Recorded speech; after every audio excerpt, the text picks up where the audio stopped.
Will you start by talking about the appeal for you initially to step into the world of Fast and Furious and why you wanted to do this? Yeah, the reason why I wanted to jump into this Fast and Furious world is because A, I'm a fan of this world. I'm a fan of these movies, and B, the opportunity to make an action film is something I've always wanted to do, and the chance to play, in such a huge playground was super exciting for me. And so I gave it a shot, and I felt very fortunate to be doing it. How do you put your stamp on something, your own personal stamp on something that's existed in six previous films?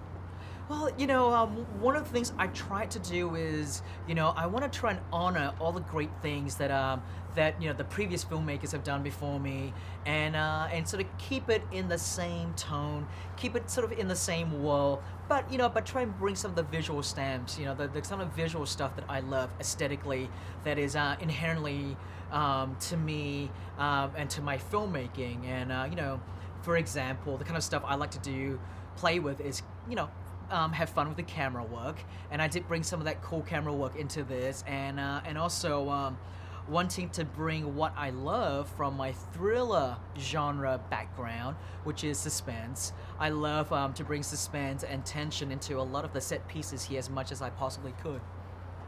Talk about the scope and scale. With each film, they've grown bigger and bigger, and it's just not all about the size, but talk about the scope here.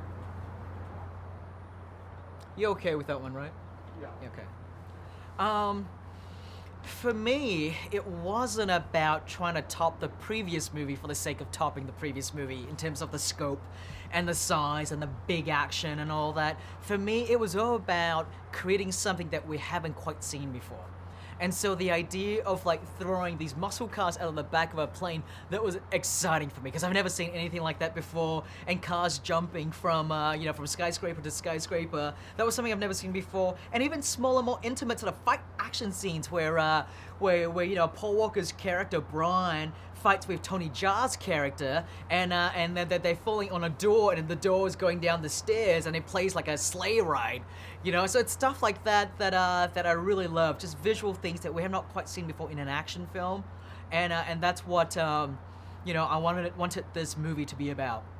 What made Jason Statham's character Shaw a great foe for Dom and the team? Um, I think Jason Statham's probably the strongest foe or the strongest protagonist that our heroes in the Fast and Furious franchise have ever gone up against.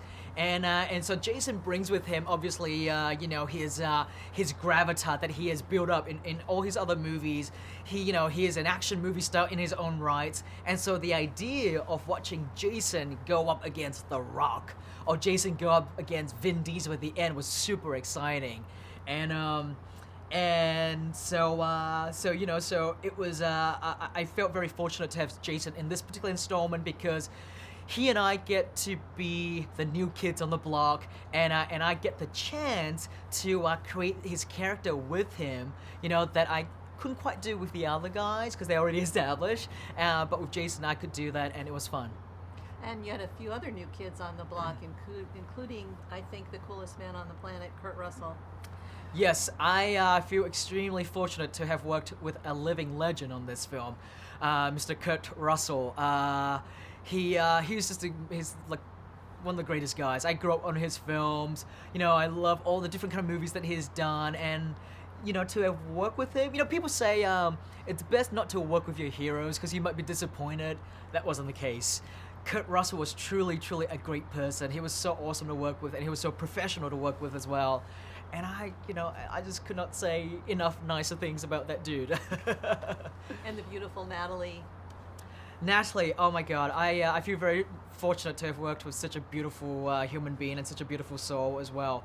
Natalie's not only gorgeous on the outside, she's beautiful on the inside as well. I love how sweet and innocent she is, and I think she brings a lot of that innocence to the character that the character kind of needed. She's someone who's very smart, and someone who's a bit on the outside, a bit on the fringe of society, but yet kind of, like young and innocent enough to kind of be manipulated by these greater forces around them. And I think that's a reason why her character really took a liking to our heroes is because she can see them for who they are. She feel the truth that these guys have, how real they are, and even though in a lot of ways they're bandits, but they're thieves with honor. And I think at the end of the day, her character kind of blends in with them, and she becomes part of the family. The audience is used to traveling to a lot of different amazing locations in these films. This one might be the winner. Can you talk about going to Abu Dhabi and what that brought to your film? Yeah, I really think the different locations in this film really gives it a very sort of worldly quality, so we start off in Los Angeles, then then we track to a little bit to Tokyo, and in terms of story, and then we finally go to Abu Dhabi, and I think it's incredible. It's incredible because it's such a beautiful visual contrast, because one of the things I wanted to do from a storytelling standpoint was I wanted, the sort of classic sunny days of Los Angeles, that very, very sort of like outdoorsy beach culture of LA. But then our characters then hit up the mountains of Azerbaijan, where I wanted that to be, colder, to be more muted of colors up in the, up in the mountain ranges there, and then to contrast that with like the harsh, beautiful orange saturated deserts of the United Arab Emirates was for me as a filmmaker such an exciting thing to do, to visually play with the different color palettes, and then showing the rest of the world what Abu Dhabi is like was really exciting. I never knew that that part of the world had such a huge interest and had such a huge culture in cars, and they love the Fast and Furious franchise, and so it was very fun for us to go there to play in their world, and there were such respectful people to have us there as well. Perfect. Thank you, sir. That's it. Awesome.